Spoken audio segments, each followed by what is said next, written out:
Olá, irmãos, tudo bem com vocês? Meu nome é Samuel, eu sou consagrado da comunidade de Vida Shalom, sou seminarista também da comunidade, estou no segundo ano de filosofia. Hoje moro na Diaconia Geral, aqui em Aquiraz, e sou natural de Fortaleza. E hoje eu vou partilhar um pouco com vocês de um tema muito caro para nós como comunidade, para nós como igreja, né?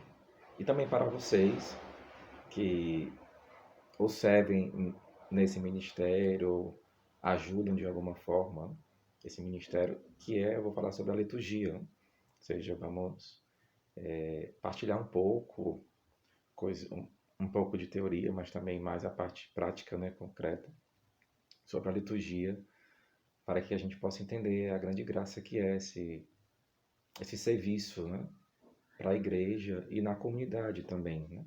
Então, a gente vai entender um pouco alguns conceitos inicialmente, né, para que a gente também entenda sobre o que a gente está falando. E em seguida a gente vai falar sobre algumas coisas mais concretas e práticas da liturgia, né? Primeiro, assim, queria ver com vocês a definição de liturgia, que está no Catecismo da Igreja, no parágrafo 1069, onde lá se vai dizer o que a liturgia significa, né? Embora a definição de liturgia seja algo assim bem amplo, assim, são vários as definições, os significados de liturgia, né? Mas vamos pegar o que o catecismo diz para nos nortear.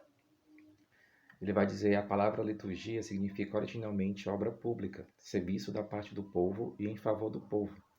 Na tradição cristã, ela quer expressar que o povo de Deus toma parte na obra de Deus.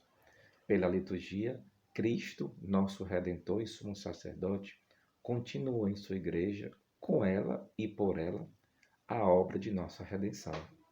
Ou seja, só por esse parágrafo dá para ver a importância da liturgia, porque através dela, Cristo continua a obra de nossa redenção. Ou seja, nós fomos redimidos por Cristo na cruz, né? Nós que vivemos o tempo da Semana Santa, a Quaresma, Semana Santa, e agora a gente vive o tempo da Páscoa.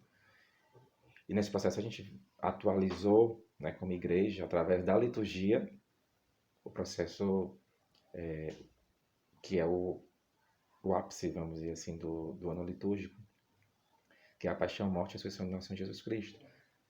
E foi ali, através da liturgia, né, a liturgia que nos ajudou a viver esse processo, né? Cristo nos redimiu, mas essa obra de redenção continua na história através da liturgia, que atualiza os mistérios da vida de Cristo, né? Então é uma grande graça a liturgia, né? Ele vai continuar no 1070. A palavra liturgia é empregada no Novo Testamento para designar não somente a celebração do culto divino, mas também o anúncio do Evangelho e a efetiva caridade. Em todas as situações, trata-se do serviço de Deus e dos homens. Na celebração litúrgica, a Igreja serva a imagem de seu Senhor, o único liturgo, participando de seu sacerdócio, culto profético, anúncio e régio, serviço de caridade. Ou seja, a liturgia que não é somente o culto celebrado, mas como o próprio catecismo vai dizer, o anúncio do evangelho também é a liturgia, né? A proclamação da palavra, a evangelização e a efetiva caridade, né? Porque através desses atos nós tornamos concreto a vida de Cristo, os gestos de Cristo, né? A liturgia que é uma ação divina humana, né? Onde Deus que se revela através da ajuda e do auxílio do homem. Então é uma grande graça a liturgia. E nós também, como comunidade, temos esse grande zelo pela liturgia, né? Recentemente, Deus nos falou na revista Escuta por este zelo ao sagrado, à liturgia. Então nós temos esse zelo, esse cuidado pelas coisas do Senhor. Então é algo muito importante da gente se aprofundar, conhecer melhor, né? Para que a gente possa cuidar melhor das coisas de Deus. E aí isso é um pouco que a gente vai tentar ver aqui nessa partilha, nessa pregação. Então, a gente também tem que entender uma coisa, né? Que geralmente a gente fala, né? A gente tem a liturgia Shalom, né? Ou seja, a nossa maneira de celebrar a liturgia, né? Primeiro que não é tão certo dizer assim a liturgia Shalom, no sentido de que a liturgia que a gente segue é a liturgia da igreja onde nós estamos. Por exemplo, aí vocês têm talvez uma maneira de celebrar própria, que tem a ver com os direcionamentos da Conferência Episcopal, dos bispos, do país de vocês. Aqui a gente tem também a nossa conferência, né, Nacional dos Bispos do Brasil, onde nós seguimos a liturgia que ela nos oferece. Mas nós, como carisma, trazemos sim uma novidade, né? Uma graça nova para a igreja, né? Não a liturgia própria, porque a liturgia é a celebração em si, é o culto em si, né? A gente não pode mudar a liturgia, mas nós como carisma trazemos uma riqueza para a liturgia, né? De forma concreta no Shalom, existe a questão dos cânticos, né? Das músicas. Nós que somos uma grande fonte, né? De riqueza musical na liturgia da missa, da Eucaristia. A nossa maneira de participar, que é essa maneira efusiva do louvor, né, onde nós nos unimos sim ao sacrifício de Cristo, mas também nós damos graças porque na missa também celebramos a ressurreição de Cristo, né? Então assim a maneira esponsal, né, que participamos da missa, assim, né? Geralmente a missa Shalom, né, quem participa vê aquela entrega, aquela doação dos irmãos participando de todo o ato litúrgico. Então a gente tem assim as particularidades que nos faz enriquecer, né, a liturgia da igreja, embora a liturgia é da igreja, né? E nós como carisma, como espiritualidade, né, própria nossa, nós enriquecemos a liturgia da igreja também. Por isso que nas nossas missas, né, a gente vê coisas particulares do carisma, mas não são coisas que ferem a norma da igreja, né? É a nossa maneira de participar, de celebrar como comunidade, como carisma da Santa Missa. Então é importante ficar claro isso, para que a gente não entenda que a gente tem uma liturgia própria, né? A gente segue ritos próprios. Não, o rito é o mesmo, é o rito da igreja. Mas a nossa maneira de celebrar, de render graças a Deus, né? A Eucaristia, que é ação de graças, a nossa maneira de render graças, ação de graças, tem a ver com a nossa espiritualidade, a espiritualidade do carisma. E não só na missa, mas na própria forma de preparar a liturgia, né? E também nas ornamentações litúrgicas, né? Ou seja, vocês podem ver, né, no grupo de oração, ou numa capela do Shalom, né? No momento de oração, a forma como a gente faz a preparação do ícone, a forma como a gente prepara as motivações litúrgicas para que nos faça participar melhor do que está sendo celebrado, né? Isso também é uma riqueza que nós damos também à igreja, né?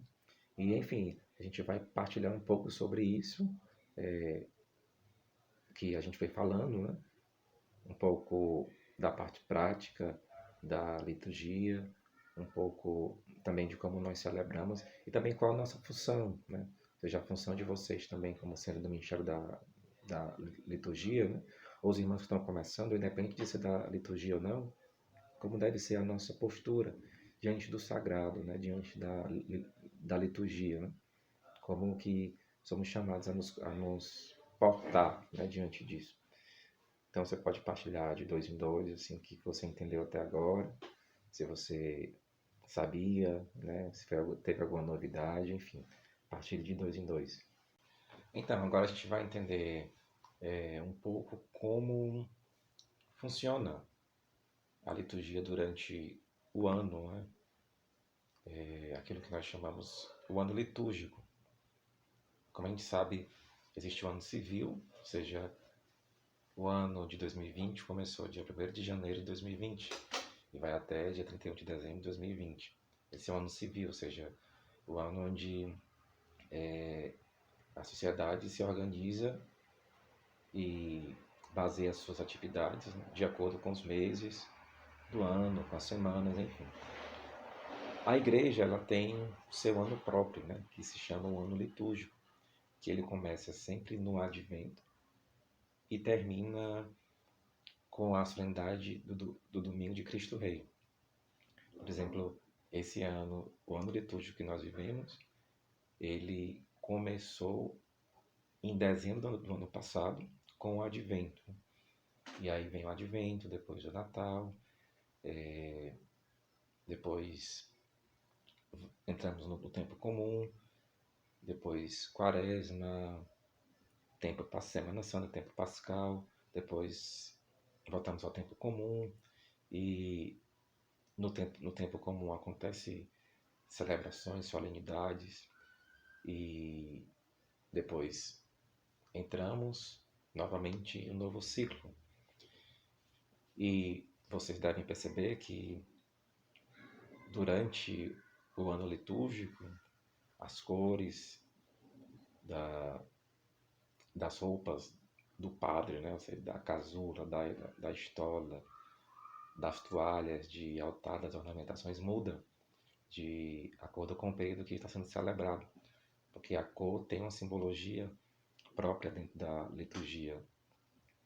E a gente vai entender bem rápido assim, o significado das cores, né? Por exemplo, começando com o início do tempo litúrgico, que é o Advento. No Advento a igreja utiliza a cor roxa, porque o Advento é esse tempo de espera, o tempo onde nós esperamos a vinda de Cristo. Então o roxo é essa cor mais fechada, vamos dizer assim, né? E que no Advento ele tem esse sentido de uma espera, de uma preparação interior, de um chamado também à conversão. Então no Advento se usa o roxo. Na Quaresma, que é o tempo penitencial por excelência, durante esse tempo onde nós somos chamados a uma conversão, à penitência, ao jejum, nós utilizamos também o roxo, também durante a confissão, por exemplo, né, quando você vai se confessar, o padre está usando a estola roxa, também significando essa chamada penitência, né? E também nas celebrações de sétimo dia, de corpo presente, também se usa o roxo, né? Essa cor, como se fosse uma cor de luto. E depois do Advento vem o Natal, que é, né, uma das grandes solenidades do ano litúrgico. Nós celebramos a vinda de Cristo e o roxo dá lugar ao branco, ao dourado, onde se representa a realeza de Cristo, a divindade. A gente usa o branco, o dourado no Natal, durante o tempo pascal, em solenidades, em ocasiões especiais, né, se utiliza o branco e também o dourado. E a gente vê também o verde. O verde é a cor do tempo comum, né, das 33 semanas que compõem o tempo comum, ou seja, a cor da esperança, a cor que mostra o ordinário da vida de Cristo. Então a cor é o verde. E também existe o vermelho que é usado na celebração de Pentecostes, né, para representar o fogo, nas solenidades do Sagrado Coração de Jesus, né, ou seja, representa também o vermelho, o sangue, né, e em uma celebração de martírio, né, de um santo, representa o sangue derramado pelo santo ou pela santa, né, pela igreja, pelos homens, pelo evangelho. Então, o roxo, o branco, o dourado, o verde, o vermelho e também tem o azul. O azul geralmente se usa em festas, em celebrações marianas, né? Ou seja, o azul que representa a humanidade, tem sentido da humanidade de Maria. E é importante você saber disso para que você também viva bem os tempos. Porque, por exemplo, nós, em uma motivação no Shalom, em motivação no nosso grupo de oração, a gente geralmente usa os tecidos, né, os panos que nós vamos fazer a motivação de acordo com o tempo. Por exemplo, a gente está agora na Páscoa. quando a gente vai fazer uma motivação, tudo. Não tem sentido eu usar o roxo, porque o roxo não é uma cor própria desse tempo, não é a cor desse tempo, na verdade, né? Mas sim o branco, o dourado, porque representa a ressurreição de Cristo, Cristo que vive, Cristo que venceu a morte. Ou então, quando estávamos na quaresma, né, que utilizávamos o roxo, o pano roxo, representando mesmo esse tempo de penitência. Então é importante a gente saber disso para viver bem, e não só viver, e proporcionar que outras pessoas possam viver bem também o tempo. Porque o objetivo de quem é do Ministério da Liturgia, não só quem é do Ministério, mas principalmente quem é cuidar do ambiente celebrativo para propiciar aqueles que vão participar dele, para que em tudo eles tenham experiência com o mistério celebrado, até porque a liturgia não é uma memória morta. Ah, não, vou fazer memória disso que já passou, não. O mistério é atualizado. E tudo que favorece essa atualização deve ser feito, né, em vista da melhor participação dos fiéis ou das pessoas que estão envolvidas ali naquele ato litúrgico, naquele culto, naquela celebração. Então é importante a gente ter esse conhecimento para que a gente prepare melhor as nossas motivações no Shalom, no grupo de oração, para que a gente tenha atenção a isso, para que as pessoas vivam e experimentem melhor é, essa dimensão do ano litúrgico, né? Que é dividido em três: tem o ano A, tem o ano B e tem o ano C. E esse ciclo se repete a cada 3 anos. E a cada 3 anos, as leituras, né? a cada 3 anos, as leituras vão mudando, né? Que também se divide entre o ano ímpar e o ano par. E a cada 3 anos os evangelhos eles mudam, e as leituras mudam, as leituras primeira, segunda, o salmo, né? Eles mudam conforme o ano par e o ano ímpar.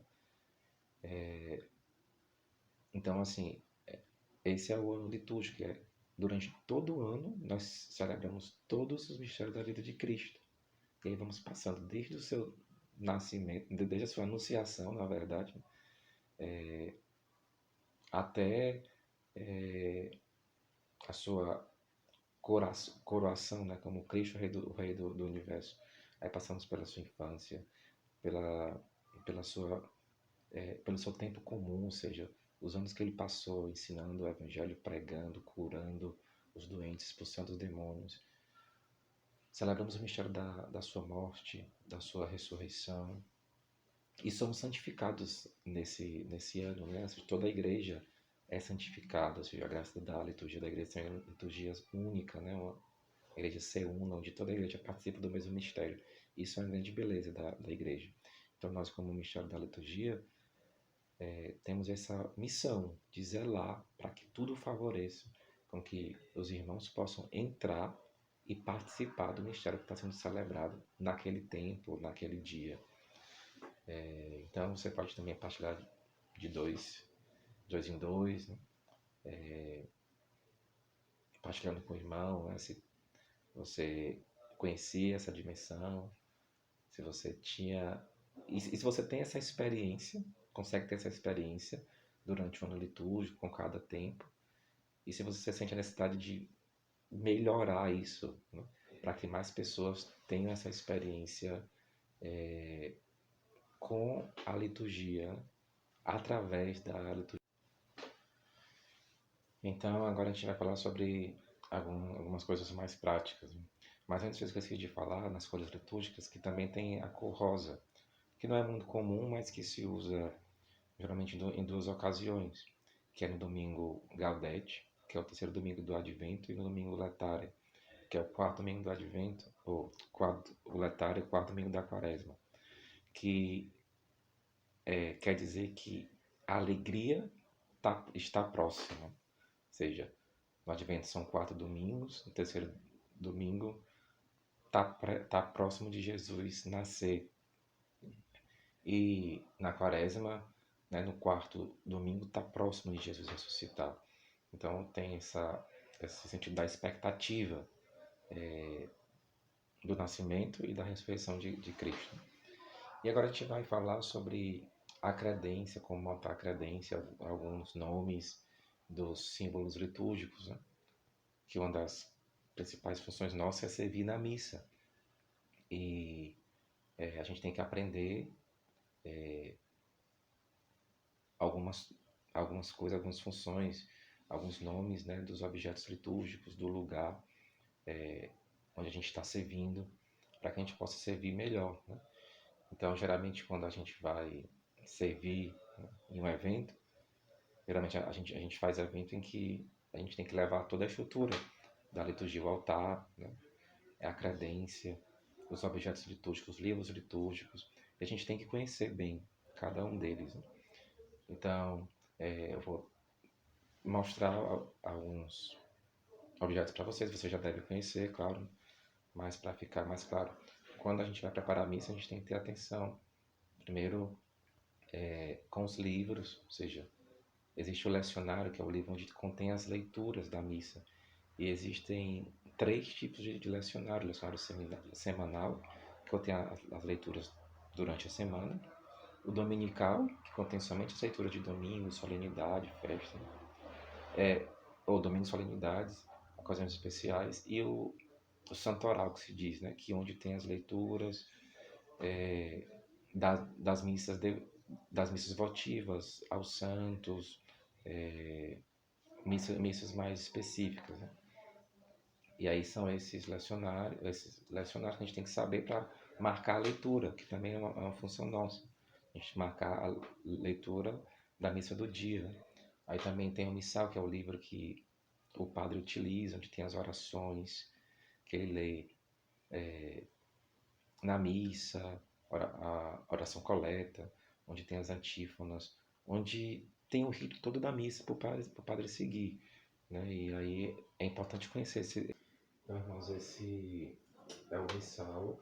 Então, para falar sobre ele, teria que ser, né, algo mais específico, mais demorado, porque ele contém as orações que o padre utiliza durante a missa, e ele precisa de várias fitas para marcar, porque elas ficam em locais diferentes.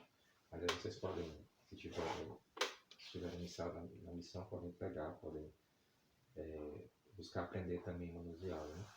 E aí, sobre a credência, que é algo que a gente tem que aprender a organizar, para arrumar, para que a credência é essa mesa onde ficam os objetos litúrgicos que são apresentados ao padre na hora da apresentação das oferendas, né? E então eu vou mostrar algo para vocês, mas que vocês já conhecem, né? Que vocês já viram, se não sabe o nome, pelo menos já viram e já conhecem os objetos. A gente vai falar um pouco sobre eles. O primeiro é o cálice, ou seja, o cálice onde o padre vai consagrar o sangue de Cristo, ou seja, vai apresentar o vinho que vai se transformar em sangue de Cristo, o cálice. E aí, sobre o cálice se coloca um tecido chamado sanguíneo, porque ele vai purificar, né? Ou seja, o sangue de Cristo. O padre vai, depois da comunhão, vai purificar o cálice, e ele é o tecido que é utilizado para essa purificação. Depois dos sanguíneos se coloca a patena. Patena, que esse objeto circular, se coloca a hóstia grande, né? A hóstia magna. O padre também vai apresentar na hora da apresentação das oferendas, né? E que vai se transformar no corpo de Cristo. E sobre a patena com a hóstia magna, né, se coloca a pala, que é para cobrir a patena e o cálice, né, para evitar que algo caia sobre eles. E sobre eles o corporal, que é o pano, o tecido onde o padre vai, primeiro ele vai colocar sobre o altar e colocar todas as coisas sobre o corporal. Então é essa sequência que você prepara o, o, o cálice, né, com a patena, para que se apresente ao sacerdote na hora da apresentação das ofertas. E aí existem as galhetas, né, que são esses dois vasos também litúrgicos, uns colocam vinho, outros colocam água, que depois do cálice, os acólitos vão apresentar para o padre também, e o padre vai utilizá-los, né, para apresentar as oferendas do vinho, que vai se transformar em sangue de Cristo. E o lavabo e o manustejo, ou seja, o padre que vai purificar suas mãos depois, e a gente também coloca eles na credência. Então, esses nomes a gente tem que conhecer, porque pode ser que, né, alguém nos peça e a gente tem que conhecer e saber como organizar. Eu creio que vocês já devem ter visto, né? Então, assim, é importante, né, essa parte prática que eu creio que vocês vão ter um ensaio, né, conhecendo o nome melhor, aprendendo a organizar, mas é muito importante. Mas mais do que isso, do que saber as coisas bem direitinho, é preciso viver bem, né, a liturgia, viver bem a Eucaristia. E também a palavra acólito, ela quer dizer aquele que segue, aquele que acompanha. Ou seja, a gente, quem está no altar servindo está para ajudar o padre. Então a pessoa que está servindo tem que estar atenta a tudo, ao padre, porque às vezes o padre pede alguma coisa na hora da missa que a gente tem que conseguir, o padre pede água, o padre pede outro livro. Enfim, quem está servindo no altar tem que estar atento ao padre e ao altar, né? Ou seja, não é atento à assembleia ou olhando para o teto, ou seja, essa atenção, porque eu estou ali para servir, para ajudar o sacerdote, o padre, mas esse serviço tem que ser discreto, né? Ou seja, uma coisa bela da liturgia é a discrição, né? Ou seja, não posso ficar no presbitério, andando para lá e para cá, me levantando, tirando a atenção da assembleia. Então, assim, é importante ter essa atenção, esse cuidado, esse zelo, essa discrição quando você está no altar servindo. E essa atenção ao que está sendo celebrado, porque primeiro você é chamado a viver aquilo ali. Né? Porque quem serve na liturgia, o seminarista, no acorde, não está cumprindo uma função ali, mas está participando de um mistério. E eu devo entrar nesse mistério também e ajudar o sacerdote, né, a preparar, né, esse mistério. Então, assim, eu peço a atenção de vocês na missa, e não só na missa, mas também no shalom, ou seja, vocês que são os primeiros a zelar pelas coisas litúrgicas, pelos ícones, que é uma riqueza do carisma, o ícone. O ícone não é uma madeira com uma imagem, não, o ícone é algo que nos aponta ao sagrado. Então a questão dos ícones no shalom, dos tecidos, né? Às vezes a gente vai em alguns shalons, né? Tem aquele tecido cheio de vela, cheio de óleo. O cuidado, o zelo com isso. Né? Vocês são aqueles que são chamados a primeiro ter esse zelo. E ajudar os irmãos também a crescerem nesse zelo, se dispondo a ensiná-los, né? Buscando aprender também. Então, assim, a missão de vocês, né, é uma missão muito bela. Porque, por exemplo, a minha primeira experiência com o Shalom, assim que eu entrei, foi um dia, era um domingo, era de 4 a 6, depois era a missa. Foi na missa que eu tive a experiência, tipo, do lugar aqui. Foi na Eucaristia, uma missa Shalom, né, que a gente diz. Porque a missa nos fala muito. Uma pessoa que vai no nosso grupo de oração, vê o ícone e vê a sala arrumada, vê a vela, vê uma ornamentação, ela fica assim, ela sai evangelizada também. Então nós da liturgia temos que ter esse zelo de conhecer os objetos litúrgicos, de conhecer as coisas da liturgia e favorecer que as pessoas vivam esse mistério também. Né? Então, isso é só algo bem rápido, né? Porque eu acho que a prática vocês vão poder ter aí. E também qualquer dúvida depois, né, vocês podem perguntar. Então vocês podem partilhar também de dois em dois sobre aquilo que a gente viu agora. Então agora a gente vai para algumas considerações finais, né, sobre aquilo que a gente viu. A gente viu coisas muito rápidas e simples também, só para que a gente tenha um entendimento inicial sobre o que nós estamos fazendo, né, no nosso ministério, o que vocês estão fazendo no Ministério da Liturgia. E o importante é que vocês entendam, né, que a missão de vocês, servindo no altar ou em alguma outra função do Ministério da Liturgia, não é que vocês apareçam, né, mas que Cristo apareça. Eu vou favorecer em tudo para que Cristo apareça, né, através da doação do meu serviço, através da preparação da, da liturgia, através do zelo, através da minha vivência na liturgia. Ou seja, aquela experiência de João Batista, né? Eu diminuo para que Cristo cresça. Né? Eu desapareço para que Cristo apareça para os fiéis, para aqueles que vão estar nos nossos grupos de oração, nos nossos eventos, né? Que sejam tocados pelas experiências litúrgicas que a comunidade proporciona, né? Os ambientes litúrgicos, as ornamentações, os ícones, a Eucaristia, enfim, tantas outras coisas, as laudes, enfim. E a missão de vocês é essa, né? É buscar entender e pedir a Deus a graça, né? Que o Moisés nos fala na revista Escuta, o zelo pelo sagrado, né? O zelo pelo sagrado. Vocês são os primeiros a serem chamados a ter esse zelo. E, né, e uma coisa que às vezes a gente escuta muito é a questão do serviço, né? Eu tenho vergonha de servir na missa, eu não sei.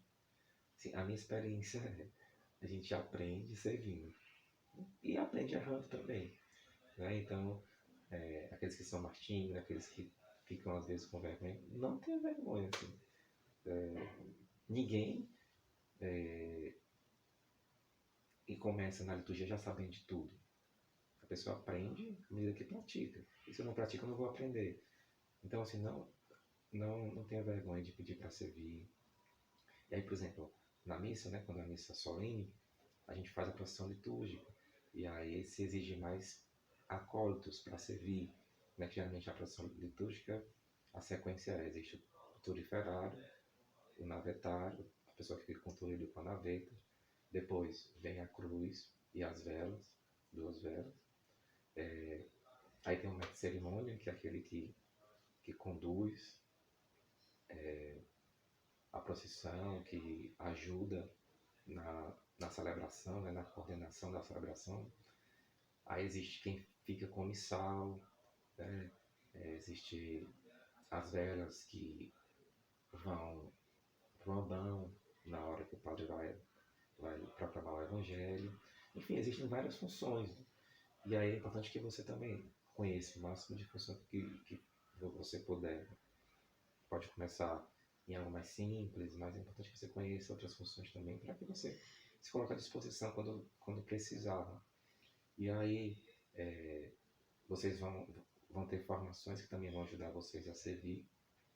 Mas também existe documentos simples que você pode ler, como tem a Instrução Geral do Missal Romano, onde se fala sobre a missa, sobre a Eucaristia.